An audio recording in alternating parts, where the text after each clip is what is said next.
저희들에게 주신 하나님의 귀하신 말씀이 있습니다. 오늘 주신 하나님의 귀하신 말씀은 마태복음 7장 13절로 21절까지 말씀을 통해서 믿음의 평가 기준의 제목으로 함께 은혜를 나누시겠습니다. 주신 말씀을 같이 함께 합독하시겠습니다. 좁은 문으로 들어가라. 멸망으로 인도하는 문은 크고 그 길이 넓어 그리로 들어가는 자가 많고 생명으로 인도하는 문은 좁고 길이 협착하여 찾는 자가 적음이라. 거짓 선지자들을 삼가라. 양의 옷을 입고 너에게 나오나 속에는 노략질하는 일이라. 그들의 열매로 그들을 알지니 가시나무에서 포도를 또는 은근귀에서 무화과를 따겠느냐. 이와 같이 좋은 나무마다 아름다운 열매를 맺고 못된 나무가 나쁜 열매를 맺나니 좋은 나무가 나쁜 열매를 맺을 수 없고 못된 나무가 아름다운 열매를 맺을 수 없느니라. 아름다운 열매를 맺지 아니하는 나무마다 찍혀 불에 던져지느니라. 이러므로 그들의 열매로 그들을 알리라. 나더러 주여 주여 하는 자마다 다 천국에 들어갈 것이 아니요 다만 하늘에 계신 내 아버지 뜻대로 행하는 자라야 들어가리라. 아멘. 오늘 주신 말씀 통해서 믿음의 평가 기준이라는 제목을 함께 은혜 나누시겠습니다. 우리가 성경 말씀 보고 예배를 드릴 때에 과연 우리는 많이 생각해 봅니다. 언제든지 명설교를 듣고 싶고 명설교를 통해서 내가 은혜를 받아야겠다 하는 마음이 사모되기도 합니다. 그런데 우리가 이제 이 설교나 말씀이나 이런 걸 볼 때마다 제일 중요한 것이 뭔가면은 하나님에 대해서 또 성경에 대해서 나의 새로운 인식이 준비된 심령이 되었을 때, 설교를 들을 때나 말씀을 볼 때에 과연 얼마나 내 심령 가운데 옥토같이 만들어진 상태로 듣고 있는가, 그를 위해서 얼마나 기도했는가 하는 것이 중요합니다. 예를 들어서 한번 살펴보겠습니다. 세상에는 많은 사람들이 살고 있죠. 그런데 그 중에서 놀랄 일들이 많이 있습니다.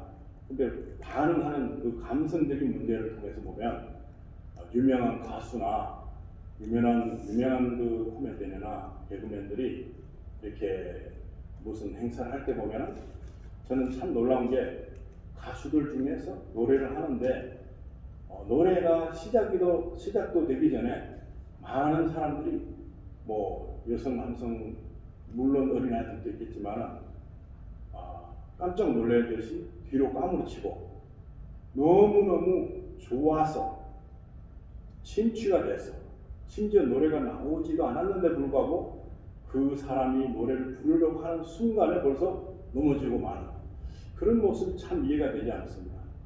근데 그런 사람들을 가만히 한번 생각해 보세요. 어떤 건가 하면은 빠져있다. 그리고 너무나 평소에도 그런 사람에게 마음이 쏠려서 굉장히 끌려있는 그 모습.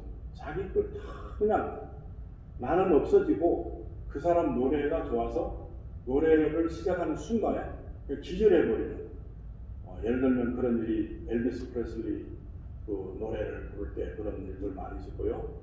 요즘 젊은 사람들이 노래 부르는데 그런 일 많이 봤는데 우리가 예배를 드리거나 성경 말씀을 볼 때에 기대치가 그만만치도 못하다는 것에 굉장히 참 안타깝습니다.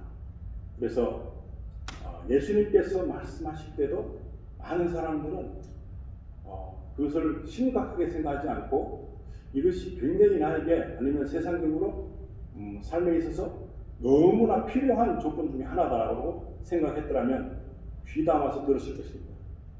집중해서 들었을 것입니다. 그리고 굉장히 침취해서 들었을 것입니다. 우리가 볼 때 웃기지도 않는데 막 웃는 사람이 있어요. 근데 정말로 그것은 어떻게 되는가 하면 그 사람만 봐도 웃기게 보여서 웃을 준비가 미리 되어 있는 거예요. 그래서 그 사람이 하는 행동, 작은 행동들이 자기도 모르게 아무것도 아닙니다. 근데 그 사람을 보기 전에, 그 사람을 알고 있는 동안에는 아, 저 사람 웃기는 사람이다, 굉장히 웃기는 사람이다, 코미디다, 개그다 이러면서 보고 있는데, 그렇게 할 때 미리 준비가 되어 있다는 거죠. 웃을 준비가. 그리고 그냥 아무런 말도 하지 않았는데 표정만 지어도 웃음이 터지는 것입니다. 근데 하나님께서 주신 말씀을 볼 때 굉장히 신중하게 듣게 되고, 이것이 정말 나는 진중하게 들어야 되겠다, 이 말씀이 나에게는 너무나 살과 뼈 같은 삶의 지표 같은 그런 역할을 하는 말씀이 될 것이다 라고 마음속에 품으면 하나님의 말씀이 오묘하기 시작합니다. 송이꿀보다 달다는 그런 표현이 이해될 때가 오는 것입니다. 근데 그러지 않고 다 아는 거지, 다 들은 거지, 뭐 이거 매번 듣던 이야기지 라고 생각을 하면 별로 감흥이 오지 않습니다. 또 오늘 주신 말씀을 보면은 예수님께서는 좁은 문이라고 말씀을 하시죠. 넓은 문이 있는 것이 있기 때문에 좁은 문을 예를 드는 것 같습니다. 근데 좁은 문, 무슨 생각이 듭니까? 작은 문, 그냥 작은 문을 연상시키는 그런 이야기입니까? 그냥 그 문 자체를 말씀하시는 것입니까? 그게 아니죠. 세상 사람들이 좋아하는 것이 아닌 꺼려하는 그런 쪽의 일들을 그렇게 집중하지 말고, 그렇게 세상 사람들이 안 좋아하는 그런 표현으로 좁은 문을 사용하셨다면, 세상 사람들이 보편적으로 생각하는 그런 어떤 기준치로 본다면 다 하는 것, 남들이 다 하는 것, 그렇기 때문에 별로 가치성이 없는 그런 쪽에 말씀을 이렇게 의미한다고 봅니다. 그래서 좁은 문으로 들어가라. 멸망으로 인도하는 문은 크고 그 길이 넓어 그를 들어가는 사람이 많다. 그러면은 예수님께서는 예수님의 그 뜻을 알고서 사는 사람들은 쉬울까요, 어려울까요? 결코 쉽지가 않습니다. 쉬운 거였으면 이렇게 말씀하지 않습니다. 남들이 다 하는 거였으면 그냥 따라가면 돼요. 근데 그러지 않고 좁은 문이라고 말씀하시면서 집착하다, 그리고 다들 가기를 꺼려한다, 그런 것들을 보는 것입니다. 나조차고 사는 것이 아니라 타인을 의식하면서 하나님의 뜻을 쫓아서 갈 수 있는 그 길을 성경을 통해서 보게 되면서 그 다음에 내 삶의 형태가 결정되어지는 것입니다. 성경을 보면서 예수님의 말씀을 상고할 때에 그 감흥하는 반응 자체가 와, 이런 것이 있구나, 신기하구나, 놀라운 일이다, 이렇게 생각하는 부분이 많아야 되는데 너무나 그냥 평범하게 들어버립니다. 비밀을 말씀하시지만 비밀스럽지 않은 거예요. 중요한 것은 말씀하고 계시지만 중요하지 않아 보이는 것입니다. 그래서 이 말씀이든 어떤 말씀 들어도 아무런 감흥이 없는 무덤덤한 것입니다. 그래서 그 사모하는 마음이 간절하게 있을 때에 이 말씀은 나를 변화시켜 줄 수 있습니다. 그리고 내가 가지고 있는 전혀 틀리는 어떤 다른 부분들이 보여질 수 있는 것입니다. 그래서 예수님께서는 이 땅의 것을 말씀하시고 있는 것이 아니라 하늘의 것을 말씀하시면서 땅을 응용력을 가지고 살아가라는 그런 어떤 쉬운 문제인데 굉장히 어려운 문제처럼 보이는 그런 말씀을 하셨습니다. 여기서 또 하신 말씀이 거짓 선지자가 있다는 것입니다. 그럼 뭐라고 할 수 있습니까? 거짓 선지자가 자기가 거짓 선지자인지 모릅니다. 그럼 왜 그런가 하니까 자기의 방법대로 인식해져서 하는 일이거든요. 성경을 자기식으로 만들어 가다 보면 이게 하나님의 뜻하고 안 맞을 수가 있는 거죠. 그럴 때 하나님께서 주신 뜻하고 상반될 때 그때 예수님께서는 거짓이라 하는 것입니다. 거짓이라. 그래서 양의 옷을 입고 너에게 나오나 속에는 누락지라는 일이다. 이런 것을 보면은 쉬운 것 같은데 굉장히 난해한 질문이 되는 것입니다. 그리고 그들의 열매로 그들을 알지니. 그래서 예수님께서는 열매라는 말씀으로 표현하십니다. 열매를 맺는다. 그 열매를 맺으려면 우리가 생각하는 열매는 무엇입니까? 뭐 복숭아다, 포도다, 뭐 이런 계통의 열매죠. 근데 그 열매를 맺는 것에 대해서 말씀하시는데 이해가 되지 않는 그런 부분이 많이 있습니다. 그 나무 자체가 좋은 나무라야 좋은 열매를 맺고, 나무 자체가 좋은 열매가 아니면 아무리 좋은 열매를 맺으려고 해도 그 나무에서는 좋은 열매가 만들어질 수 없다. 이렇게 말씀하십니다. 그래서 아름다운 열매를 맺지 아니하는 나무마다 찍혀 불에 던져지는다. 이런 열매를 무슨 열매로 보고 계시나 하는 것입니다. 열매가 많이 나옵니다. 근데 열매를 보실 때에 그 열매의 평가 기준치가 혼란이 많이 옵니다. 근데 예수님께서 하시는 그 말씀을 끝까지 쭉 들어보면 열매가 이런 것이구나, 그게 이해가 됩니다. 근데 우리가 보고 있는 세상적인 것으로 평가하면 열매가 이해가 안 됩니다. 열매가 무슨 열매가 다 열리죠. 꽃이 피고 씨앗에서 이제 만들어져서 그 열매가 맺혀지면서 그게 커질 수도 있고 여러 가지가 생겨질 수 있는 것이죠. 그런데 이러므로 그들의 열매로 그들을 알리라. 그 열매가 사과이면 사과나무가 되는 것이죠. 그리고 열매가 포도면 포도나무가 되는 것입니다. 그래서 여기는 굳이 또 설명을 해놨습니다. 16절에 보시면 그들의 열매로 그들을 알지니 가시나무에서 포도를 또는 엉겅퀴에서 무화과를 따겠느냐. 비유를 하셨는데 좀 이해가 되지 않는 그런 비유를 하셨습니다.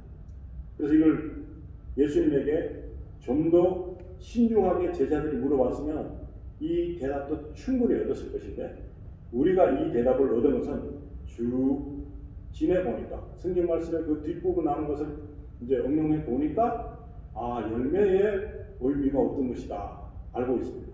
열매, 오늘 이 열매가 잘못됨으로 인해서 우리의 믿음의 평가 기준이 낮아지거나 아예 인정을 못 받거나 아니면 높아져서 칭찬을 듣든가, 그 중에 하나가 되는 것입니다. 이 굉장히 중요한 열매를 예수님께서는 말씀하고 계십니다.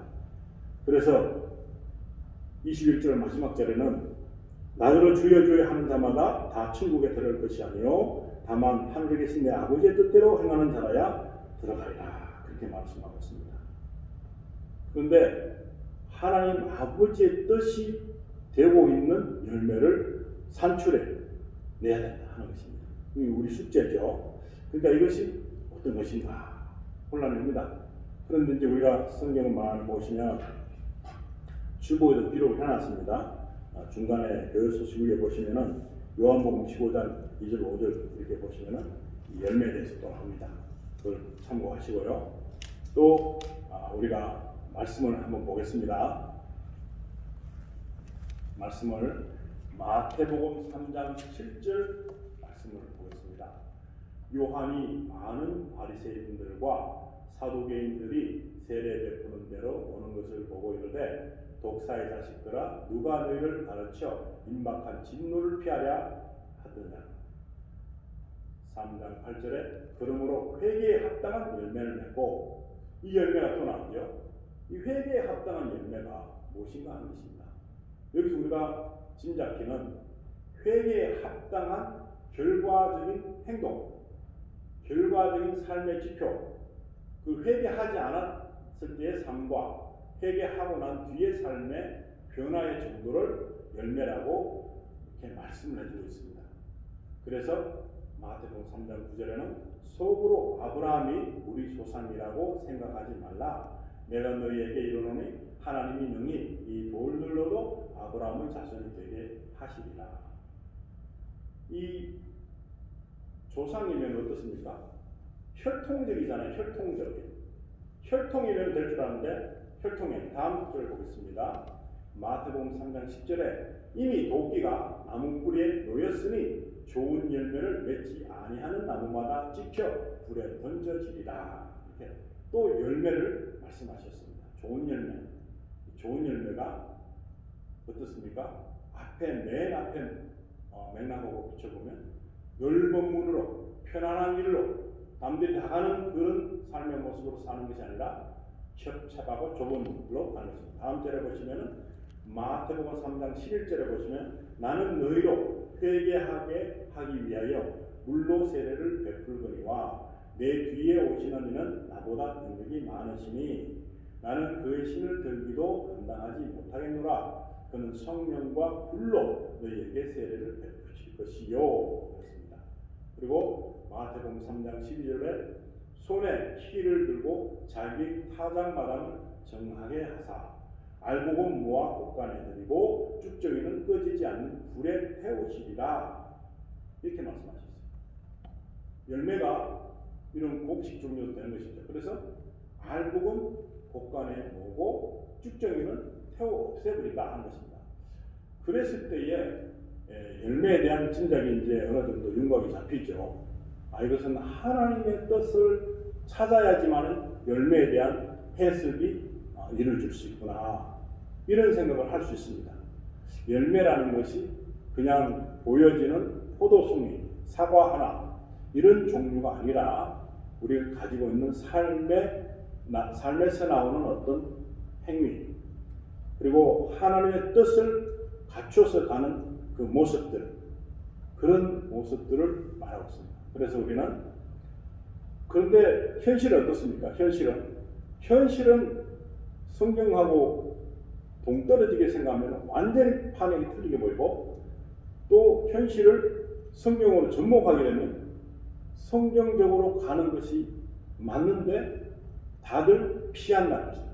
그리고 지금도 많은 일들이 벌어지고 있지만 하나님의 그 방법으로 설명되어지는 것이 아니라 우리가 알고 있는 우리 스스로의 말로 모든 것을 하고 우리의 스스로의 경험을 가지고 살아가고 있는 모습이 있습니다. 그래서 예수님께서는 다시 한번 강조를 하십니다.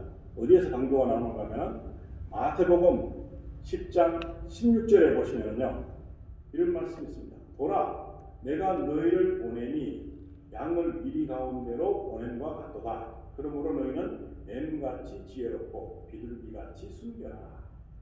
좀 어디 보면은 뱀은 안 좋은 종류의 어떤 흐름이라고 생각하는데 그게 아니고 뱀같이 지혜로워라 합니다. 꾀가 좀 있어야 된다고 보죠. 그리고 비둘기같이 순결하라 하는 이 말씀이 나옵니다. 그러면 이 말씀을 토대로 하는 뒤의 문맥을 봐야지 뒤의 문장을 봐야지 이해를 좀 도울 수 있습니다. 그래서 마태복음 10장 17절에 보시면은 사람들을 삼가라 그럽니다. 그들이 너희를 공회에 넘겨주겠고 그들의 배당에서 채찍질하리라. 예수님께서 말씀이 연결됩니다. 이 사람들은 나를 괴롭게 하는 존재를 말하는 거잖아요. 그런데 어떨 때 괴롭힘을 받게 됩니까? 하나님의 뜻에 맞게끔 살고자 할 때 세상과 부딪힐 때 세상 사람들과 부딪힐 때 안 믿는 사람들과 부딪힐 때 그런 부딪힐 때에 그 사람들을 삼가하고 피해야 됩니다. 다음 절에 보시면은 마태복음 10장 18절에 보시면 또 너희가 나로 말미암아 총독들과 임금들 앞에 끌려가리니 이는 그들과 이방인들에게 증거가 되려 하려 하십니다. 그래서 이것을 통해서 다음 절에는 마태복음 10장 19절에 너희를 넘겨줄 때에 어떻게 또는 무엇을 말할까 염려하지 말라. 그때 너희에게 할 말을 주시리니. 다음 절에는 20절에는 말하는 이는 너희가 아니라 너희 속에서 말씀하시는 이 곧 너희 아버지의 성령이십니다. 자, 이해를 해보시면 아버지의 성령께서 말씀하실도록 내가 그것을 기회를 제공하는 삶의 형태로 가고 있을 때 사람들에게로부터 곤욕을 치를 수 있고 복음을 방해하는 요인들의 사람들을 만날 수 있는 것인데, 많은 사람들이 이런 곤욕을 치를 수 있는 길을 가고 있나요? 아니면 넓은 문으로 가고 있습니다. 들어보면 이런 곤욕을 당하지 않고 살고 있는 시점에 우리가 서 있다면 이것은 아버지께서 말씀하시도록 해주는 그런 역할에 어떤 현상도 나타나고 있지 않다면 나는 하나님 뜻대로 가고 있지 않은 것을 발견할 수 있습니다. 좋은 열매를 맺혀지고 있는 그런 과정이 아니라 그냥 악한 나무고 가시나무고 그래서 열매를 맺을 수 없는 그런 과정에 있다는 사실을 말씀으로 우리가 증명이 되어버릴 수가 있습니다. 그래서 우리는 협착한 문을, 좁은 문을 가고 있었더라면 많은 사람들로부터 괴롭힘을 받을 수 있고 핍박을 받을 수 있고, 그럴 때 잡혀가거나 어떤 일이 생겼을 때에 내가 그에 대한 변론을 내 식으로 하지 않고 아버지의 뜻대로 할 수 있는 기회를 얻었을 때에 성령께서 인도해 주심을 받게 된다 하는 것입니다. 이렇게 되지 않으면 어떻게 됩니까? 나는 넓은 문에 서 있는 것이요, 남들이 잘 가고 있는, 다들 하고 있는 그런 모습으로 내가 살고 있다는 것입니다. 그렇기 때문에 말씀으로 내 삶이 비춰지는 것을 깨달을 때, 아하, 이게 회개에 합당한 열매가 아니구나 하는 것을 깨닫고 돌이키는 과정이 필요하구나. 그럼 제가 무엇을 잘못했습니까? 하나님, 저에게 길을 열어주세요. 제가 지금 잘못 가고 있고 넓은 길로 가고 있는데 그러므로 인해서 아무런 핍박도 받지 않고 끌려감을 당하지도 않고 욕먹을 일도 없고 나는 착한 사람이라고 소문났고 절대로 핍박을 받을 수 없는 그런 환경에서 서 있는 나는 하나님이 보실 때 예수께서 말씀하신 대로 본다면 내 이 자리는 온전치 못한 자리에 서 있는 것이 되는 것입니다. 자, 우리가 함께 예수님이 하신 말씀에 집중해 보시기 바랍니다. 어떤 말씀이 있는가 하면 마태복음 10장 21절에부터 보시면 쭉 나옵니다. 장차 형제가 형제를, 아버지가 자식을 죽는 데 내주며 자식들이 부모를 대적하여 죽게 하리라. 왜 이런 일이 생깁니까? 자, 22절에는 또 너희가 내 이름으로 말미암아 모든 사람에게 미움을 받을 것이나 끝까지 견디는 자는 구원을 얻으리라. 예수님 이름 때문에 미움을 받게 되죠. 그 다음에 예수님께서 하신 말씀입니다. 마지막으로 마태복음 10장 23절에 이 동네에서 너희를 박해하거든 저 동네로 피하라. 내가 진실로 너희에게 이르노니 이스라엘의 모든 동네를 다 다니지 못하여서 인자가 오리라. 그래서 이 말씀을 보면 혈육도 나를 버릴 수가 있네. 이 가족이잖아요. 아버지가 자녀를 죽는데 내버려 두고 이렇게 되는 거예요. 우리가 흔히들 사회에서 성공하려면 어떻게 됩니까? 혈연, 지연, 학연 이걸 갖춰야 됩니다. 그 좋은 사람을 만나게 돼야지 내 이 삶이 아주 순조롭게 풀리게끔 줄타기를 하게 되는 것입니다. 그래서 그 흐름 속에서 잘 가는 거죠. 이 줄타기를 잘 하게 되면 어떻게 됩니까? 예수님 쪽에서 보시면 이 사람들은 넓은 문에 서 있는 거죠. 좁은 문이 아니죠. 다 가고 있는 길이 가고 있는 거죠. 그래서 예수님께서 이 가족의 범주를 넘었습니다. 혈연, 지연, 학연의 범주를 넘었습니다. 그리고 예수님께서는 우리들이 심각하게 생각하는, 우리 대한민국 사람들이 굉장히 심각하게 생각하고 있는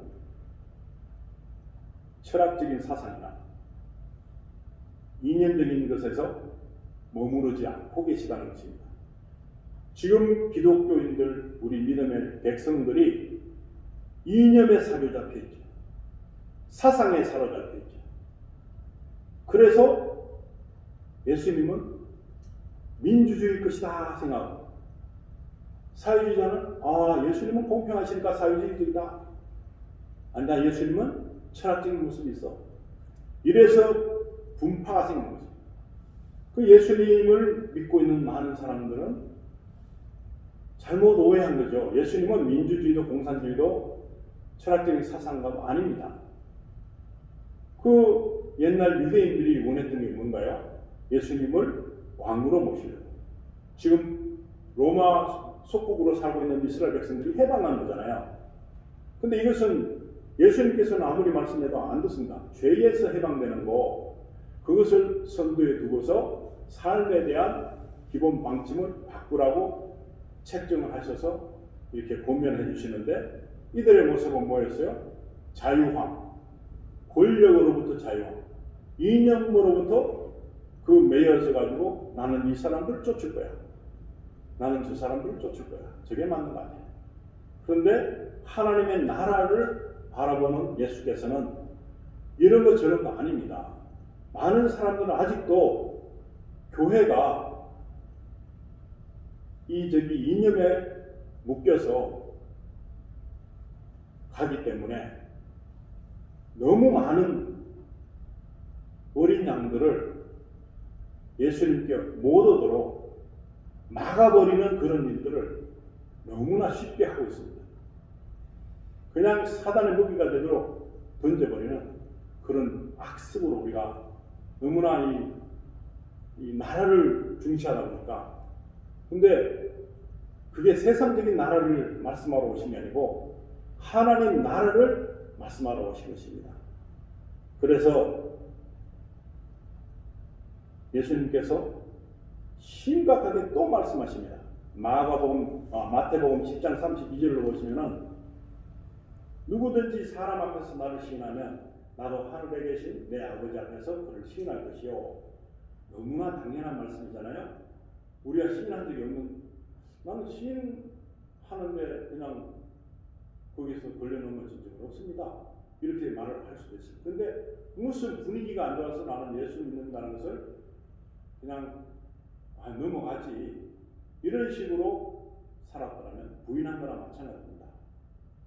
그리고 예수 믿는다면 굉장히 많은 걸림돌이 생길 수 있기 때문에 피하고 있는 이것을 예수님께서는 부인이라고 보실 수도 있습니다. 마태복음 10장 33절에는 누구든지 사람 앞에서 나를 부인하면 나도 하늘에 계신 내 아버지 앞에서 그를 부인하리라. 예수님을 드러내는 데 있어서 굉장히 두려워하는 사람들이 많습니다. 그래서 34절에 보시면은, 내가 세상에 화평을 주러 온 줄로 생각하지 마라. 화평이 아니요 검을 주러 왔노라. 전쟁을 일으키려고 오신 것입니다. 다음 절에 보시면 35절에 내가 온 것은 사람이 그 아버지와 딸이 어머니와 며느리가 시어머니와 불화하게 하려 하니. 이게 이해되려면 좀 더 기다려야 됩니다. 36절에는 사람의 원수가 자기 집안 식구리라 합니다. 37절에는 아버지나 어머니를 나보다 더 사랑하는 자는 내게 합당하지 아니하고 아들이나 딸을 나보다 더 사랑하는 자도 내게 합당하지 아니하며, 또 연결됩니다. 38절에 또 자기 십자가를 지고 나를 따르지 않는 자도 내게 합당하지 아니하리라, 그렇게 말씀하십니다. 그리고 마지막으로 마태복음 10장 39절에 자기 목숨을 얻는 자는 잃을 것이요 나를 위해 자기 목숨을 잃는 자는 얻으리라 그랬습니다. 마음속에 본내가 옵니다. 무슨 일은 통일성이 없고 그냥 어떻게 보면 나 혼자 쓰는 것 같고, 어떻게 보면 굉장히 이게 무슨 이런 일이 다 생길 수 있나? 우아심이 생길 수 있는, 정말 이것이 예수 믿는 것인가? 이것이 하늘나라 가는 방법인가? 아니면 하나님께서는 이렇게 하기 위해서 사람 만드셔서 이렇게 번영을 지키려 한가 생각할 수 있을 것입니다. 근데 예수님께서 정확하게 말씀하십니다. 다시 말씀으로 그 정확성을 한번 보겠습니다. 마태복음 12장 46절에 보시면요, 예수께서 우리에게 말씀하실 때에 그의 어머니와 동생들이 예수께 말하려고 밖에 섰더니 이 사람이 많이 움직여갖고 막 예수님께서 치유를 하시고 막 그런 와중에서 이 자기 가족이 바깥에 왔어요. 이제 만나러 온 거죠. 그리고 집에 가자라고 하려고 왔겠죠. 어머니와 동생들이 왔습니다. 근데 마태복음 12장 47절에 보시면은 한 사람이 예수께 여쭤되 오소서 당신의 어머니와 동생들이 당신께 말하려고 밖에 서 있나이다 하니 48절에 말하던 사람에게 대답하여 이르시되 누가 내 어머니며 내 동생들이냐 하시고 혈연이 나와 연결되어지는 게 아니라는 것을 분명하게 하십니다. 마태복음 12장 49절에는 손을 내밀어 제자들을 가리켜 이르시되 나의 어머니와 나의 동생들을 보라. 혈육 간에 이루어진 이런 관계를 완전히 무너뜨리는 그런 말씀을 하십니다. 도대체 이 사람 무슨 생각을 하고 계시지? 할 정도로 그랬는데 마태복음 12장 50절에 보시면 누구든지 하늘에 계신 내 아버지의 뜻대로 하는 자가 내 형제요 자매요 어머니니라 하시더라. 아멘. 보세요. 정말 놀랍지 않습니까? 혈연, 지연, 학연 이런 거 관계없습니다. 예수님께서는 아버지의 뜻을 좇아야지만이 형제고 자매고 어머니고 그런 거지. 그 자기의 이념과 자기의 뜻대로 가는데 뭉쳐진다고 그것이 다 이 가족이 아니다. 그런 단위가 아니라는 것입니다. 결혼관도 똑같아요. 그렇게 율법사나 바리새파가 굉장히 예수님께 시험을 하십니다. 그런데 예수님께서는 그런 것이 아니라고 계속해서 말씀하십니다. 그런 게 아니다. 근데 그것을 모르잖아요. 지금도 그 옛날에 있던 유대인들, 이스라엘 백성들이 그냥 자유해지는 것, 이 땅에서 누릴 수 있는 자유와 이념적인 자유와 그리고 사상적인 자유와 민주주의, 사회주의 이런 걸로 나누잖아요. 근데 그걸 못 벗어나요. 성경적이지 않습니다. 성경적인 것은 그런 것을 토대로 만들어지는 하늘나라면 가기 힘들어요. 누가 그걸 가겠습니까? 더 힘들어요. 예수님이 제시한 것보다 더 힘들어요. 이념과 사상이 틀릴 수 있잖아요. 얼마든지 틀릴 수 있습니다. 그런데 아버지의 뜻을 따르기만 하면 우리는 천국 백성으로 살 수 있습니다. 그런데 굳이 왜 민주주의다, 현대판 유대인들이 그렇게 많습니까? 그 자기가 지금 넓은 문에 서서 추구하는 면이 사상적인 것입니다. 그러니까 이 성경을 그쪽으로 보고서 이게 말이야 예수님께서는 이런 뜻으로 우리를 세워주셨으니까 강하게 우리가 전쟁에서 이겨야 된다. 십자군 전쟁 같은 거죠. 그러면 누가 순교할 사람이 생기겠습니까? 예수님 이름으로 누가 핍박을 받을 사람이 있겠습니까? 아무도 없다는 거죠. 그렇게 본다면 우리가 성경을 잘 이해를 못하고 내가 원하는 쪽에 듣고 싶은 말을 자꾸 주장하고서 하나님과 결탁시키는 그런 말씀으로 조작할 거죠. 그러면 그것이 일이죠. 그것이 잘못된 것이죠. 거짓 선자 되는 것이죠. 성경에 나오는 대로 보고 성경에서 말하는 대로 믿음을 지키고 그렇기 때문에 그에 합당한 삶을 살고자 하는 열매를 보게 하시는 것입니다. 엄밀히 말하면 이 열매는 예수님을 예표하기도 합니다. 나는 포도나무에 너는 가지다 그랬습니다. 포도나무에 가지가 잘 붙어 있어야지만 열매를 맺을 수 있습니다. 결과적인 것으로 보면 예수님 빠진 삶은 아무것도 아니라는 것입니다. 그것을 개수할 필요가 없습니다. 예수님과 함께 이루어진 일 아니고서는 이것은 아무런 기준이 없는 것입니다. 쭉정에 불과한 것입니다.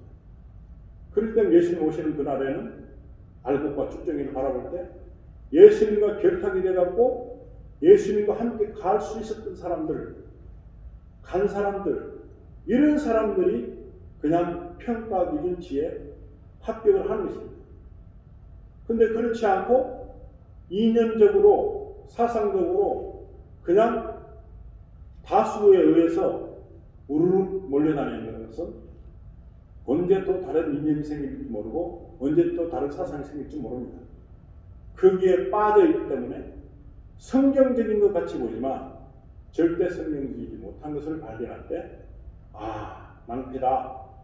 나는 좁은 문을 간다고 생각했는데 넓은 문 앞에 서 있네.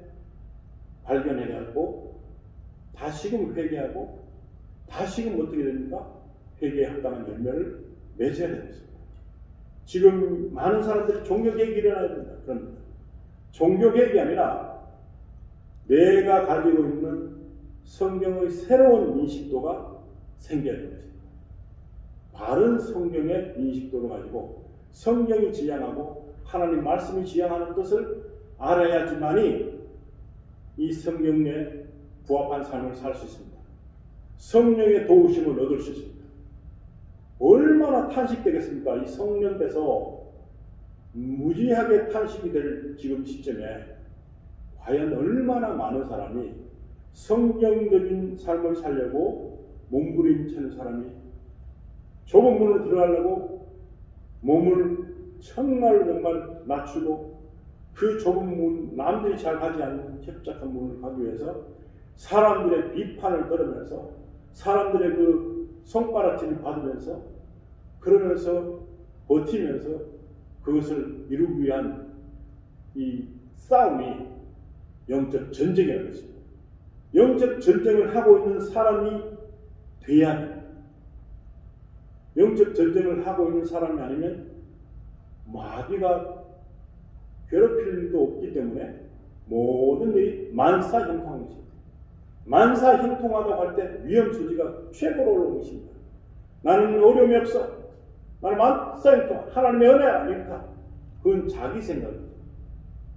하나님의 은혜는 육신의 안락과 평안을 위해서만 있는 거 아닙니다. 내 마음속에서 예수님과 떨어지고 분리되는 그것을 최고 괴로워하는 사람들이 바로 좁은 문에 있는 사람입니다. 그런 모습을 발견할 수 있는 유일한 길은 성경을 제대로 아는 것입니다. 아무나가 형제가 아닙니다. 아무나가 부모가 아닙니다. 영적으로 아버지의 뜻에 합당한 사람의 삶을 사는, 아버지의 뜻을 고수하는 그런 사람들이 전통적인 믿음의 이 신자들이라 볼 수 있습니다. 그런 믿음을 살려고 이제 2020년은 이제 마지막으로 가지만 그래도 나는 열매를 환산해 볼 필요가 있습니다. 지난 한 해 동안 얼마나 내가 좋은 아름다운 열매를 위해서 했던가, 그리고 얼마나 많은 것을 통해서 아버지의 뜻이 나를 통해서 나타나고 드러났던가, 이것을 생각하면서, 그리고 말씀을 보기 전에, 설교를 듣기 전에 내 마음 속에는 얼마나 새로운 인식으로 바뀔 준비가 됩니다. 너무 간절하게 이 말씀이 내 마른 심령에 강같이 흐르는 그 물결이 되며 마른 심령에 이 담비가 되는 그런 말씀으로 와닿는가 하는 것을 갈망해야 되고, 우리 마음속에 정말 나는 이제 정말 깨어 있어야 되겠다. 기도로 계속해서, 그리고 하나님의 말씀으로 무장을 해야 되겠다. 그래야지 성령의 검이 쥐어지고, 그래야지 우리가 아무 준비도 안 됐는데 복음을 신발에 신는 마음이에요. 준비가 안 됐는데 어떻게 복음의 신발을 신고 갈 수가 있겠어요? 의의 흉배를 붙인들 아무런 준비가 안 됐는데 무슨 영적 전쟁을 하겠습니까? 지금 현재는 육신적인 전쟁을 하고 있을 뿐이지 영적 전쟁을 하기 꺼려하는 이 세상 사람들, 지금 이 순간에 우리가 하나님의 그 말씀에 부합해서 나간다면 정말 얼마나 주님의 뜻이 우리를 통해서 나타나겠습니까? 그는 나타날 수 있는 그런 믿음을 고수하고 유지하는 올해 마감하고 새해를 맞는 저와 여러분 되시기를 우리도 예수님 이름으로 축원합니다. 같이 기도하시겠습니다. 아버지 하나님, 저희들 너무 무지해서 우리는 아무거나 육신적으로 생각했던 열매들을 주장했습니다. 그러나 이제 그런 것이 아니고 좁고 협착한 문, 남들이 가기 싫어하는 문을 생명으로 인하는 문이 좁고 길이 협착하다 할지라도 이 협착한 길을 우리가 거뜬히 걸어갈 수 있는 그 이유는 성령께서 도우시는 줄로 믿습니다. 저희들이 꺼려하지 않고 진정으로 하나님을 사랑하고 예수 그리스도가 우리 개인에게 하신 모든 일을 기뻐하며 이 일을 선택할 수 있도록 축복해 주시기를 간절히 바라며 우리 주 예수님의 거룩하신 이름으로 기도드립니다. 아멘.